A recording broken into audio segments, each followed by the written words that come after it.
Bonjour, c'est Isabelle de Spring Formation. Bienvenue dans les 3 minutes coup de boost. Aujourd'hui, on approfondit la question de la gestion du temps suite à la vidéo de la semaine dernière sur la planification. On va regarder maintenant comment déjouer nos voleurs de temps grâce à la technique Pomodoro. Avant ça, un tout petit rappel, il vous reste quelques jours pour vous inscrire à la demi-journée coup de boost sur la gestion du temps. Je vous remets les infos en commentaire. Pomodoro, en italien, ça veut dire tomate. Quel rapport entre la tomate et la gestion du temps? Le rapport, c'est ce petit minuteur de cuisine rouge en forme de tomate. Car cette méthode se base sur un minutage très précis du temps et a été mise en place à l'origine avec cet outil. Alors, la technique Pomodoro, à la base, qu'est-ce que c'est? Première étape, on va définir la tâche ou les tâches qu'on va réaliser. Puis, on va régler le minuteur, le Pomodoro, sur une séquence de 20 à 25 minutes.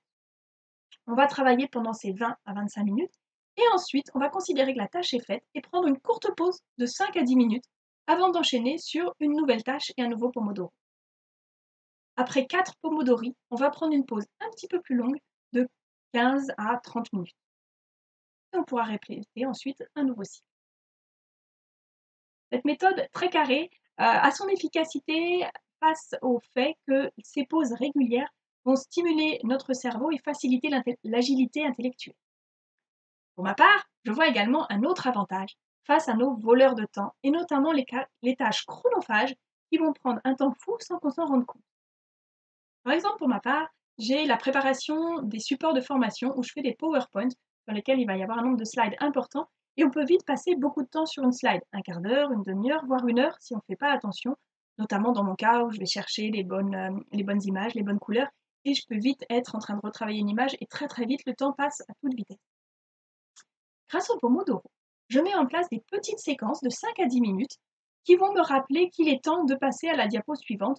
En gros, pour moi, le premier Pomodoro me dit que je dois être à la moitié de la slide et donc si ce n'est pas le cas, j'accélère et le deuxième Pomodoro m'indique que je dois passer à la slide suivante. Et en faisant comme ça, il y a à la fois un côté contraignant, agaçant, régulièrement j'engueule, le Pomodoro, le téléphone qui me rappelle qu'il faut passer et avancer, et en même temps, ça me permet d'avoir une efficacité incroyable, de ne jamais me perdre dans des détails, d'être rappelé à l'ordre à chaque fois pour continuer d'avancer et préparer de manière beaucoup plus efficace et sûre. Vous aussi, si vous avez des idées d'application de la technique Pomodoro, je vous invite à les partager dans les commentaires. N'hésitez pas également, si vous avez des sujets que vous souhaitez que j'aborde dans les prochaines 3 minutes coup de boost, n'hésitez pas à soit me les partager en commentaire, soit me les envoyer. Je vous remercie de m'avoir suivi. Je vous donne rendez-vous le 6 avril pour la demi-journée coup de boost.